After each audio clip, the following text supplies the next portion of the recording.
In this video, we're going to take a look at going back and forth between editor views and device views in Ableton Live. So here I have this session view session, and if I double click on a MIDI clip, you see that the MIDI editor opens, and this is the editor view. And if it was an audio track, it would have audio waves, and but that's the editor. And we talked about the editor. I showed you the editor in an earlier video, so I'm not going to go on about that. But I do want to mention that if you double click the name of the track, it switches to this other view. This is the device view. And there are a couple things to know about device view. So a device could be an instrument. A device could be an audio effect. A device could be a MIDI effect. There's a lot of things a device can be.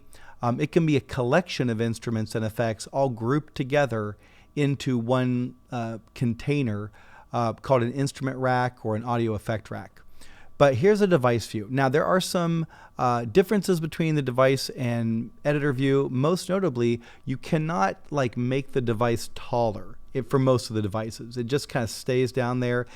You also can't break this out and make it a floating window, which would be super cool, but they just don't have that yet.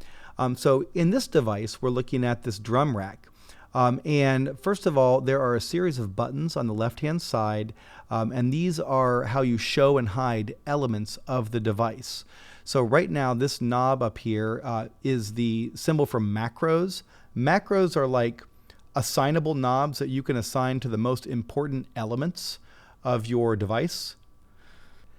And then if you want to add or subtract macros, there are these plus and minus buttons underneath that macros knob. If I want to hide them all together, I can do that. These have some pre-assigned macros, 8 of them. I could add more macros if I wanted to. I'll do a video on that later.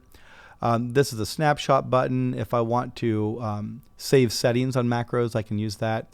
This is a pretty important button, and it's very small. I'm going to zoom in on it just so you can see this better. This is the device show and hide. And so in a lot of preset devices you're going to get, they're actually going to be device groups, and this part will be hidden and you'll just see macros. If that's the case, just click this and it will reveal the device. And then finally, this is the device chain, and you can see that because we're in a drum rack here, it has the different drum samples mapped out in this grid. And then if I click on one, it's going to select it in this chain. Here you can adjust the volume, panning, and some other parameters of each sample.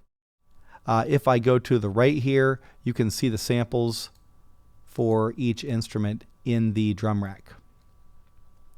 If I go to a non-drum device, like here is an ambient swell, you can see a little bit more of this. Again, there are macros. Here's the device. If I hide the device, all I can see are macros. That's a very common way to look at an instrument, especially if you're doing live performance.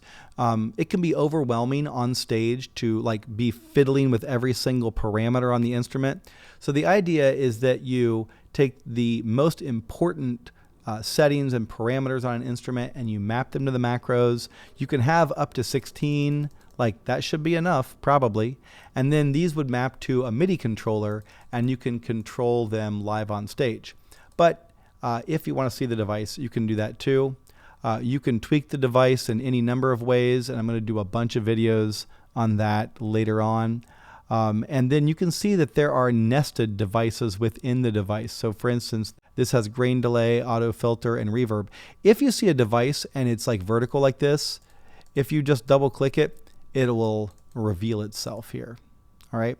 The way to go back and forth quickly between device view and editor view is to hit Shift Tab, like that, Shift Tab. If it's an audio track, there is the sample for the audio track, but if I hit Shift Tab, there's really very little here, right? Because it's an audio wave. It does not need a device to play through.